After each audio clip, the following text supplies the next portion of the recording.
In 1956, half the women modeling in America smoked their lunch. In 2026, they inject it away instead. Same industry, same goal, 70 years apart, and somehow neither one involves actually eating. Two eras, two completely different tools, one identical outcome: don't eat. Let's break down what a model's day actually looked like in 1956, what it looks like now in 2026, and why the gap between them is way smaller than you'd think. Start with 1956. If you got signed by an agency like Ford Models back then, your day started with a number. Height, waist, hips. Ford wouldn't even look at you if you were under 5 feet 7 inches. Top models like Susie Parker had a 24-inch waist, and that wasn't rare. That was the standard. So what did they eat to keep that number?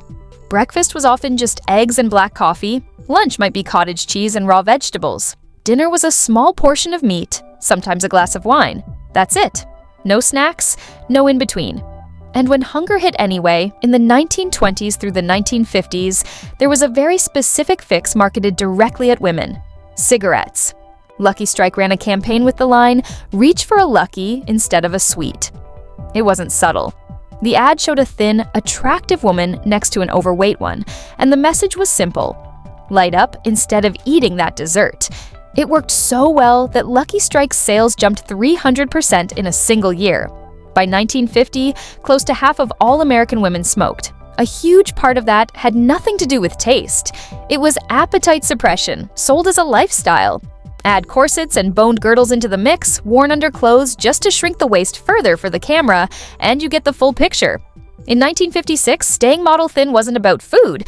It was about avoiding food and lighting a cigarette when the hunger got hard to ignore. Now, here's the problem.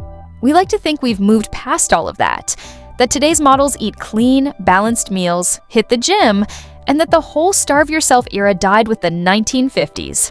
That's the story we tell ourselves. It's not really true. Fast forward to 2026. On paper, the modern model diet does look healthier. Lean protein, like chicken and fish. Complex carbs, like quinoa and sweet potato. Healthy fats, like avocado and olive oil. Backstage during Fashion Week, models talk about protein bars, smoothies, grilled chicken, herbal tea. It sounds like a fitness influencer's grocery list, not a starvation diet. But look closer at the actual numbers behind these plans.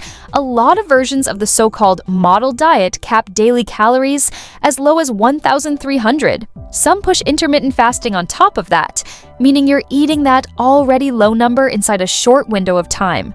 The language changed, the wrapping changed. The result is still a body running on very little fuel. And here's where it gets interesting. Just like cigarettes gave 1950s models a chemical shortcut around hunger, 2026 has its own shortcut: GLP-1 drugs. Ozempic and similar medications weren't built for the fashion industry, but the fashion industry adopted them fast. Model and activist Felicity Hayward, who tracks size representation across fashion weeks, said 2023 was the turning point. Her words were direct. Ozempic arrived into our industry, and there was a definite change. The numbers back her up. New York Fashion Week had 70 plus-size models walk in 2023. By 2024, that dropped to 23. London went from 80 plus-size models in September 2024 down to just 26 the following season. That's not a small shift.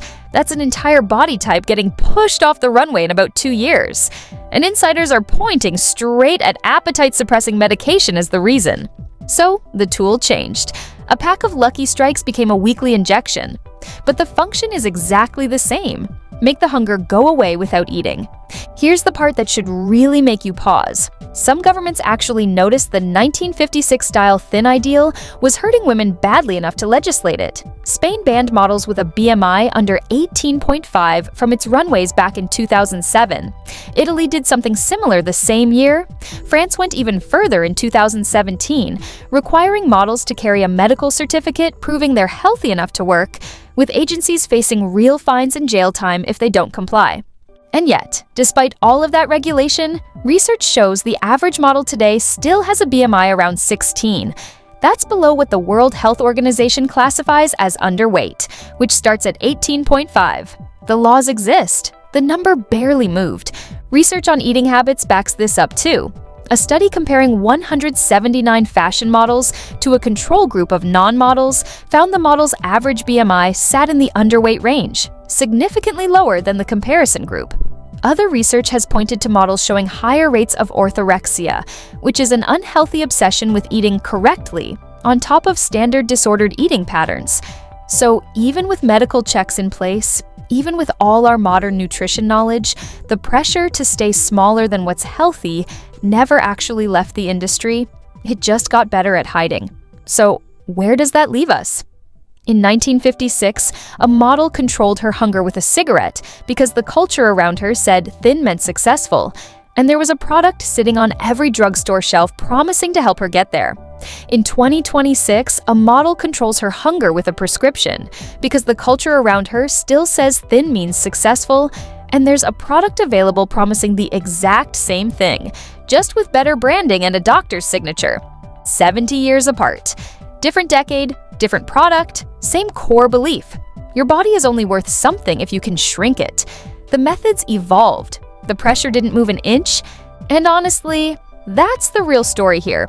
Not what models ate for breakfast in 1956 versus 2026.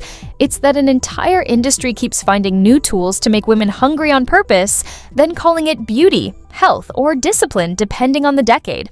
If this made you think differently about what model diet actually means, subscribe for more videos that pull apart the stuff the beauty industry doesn't say out loud.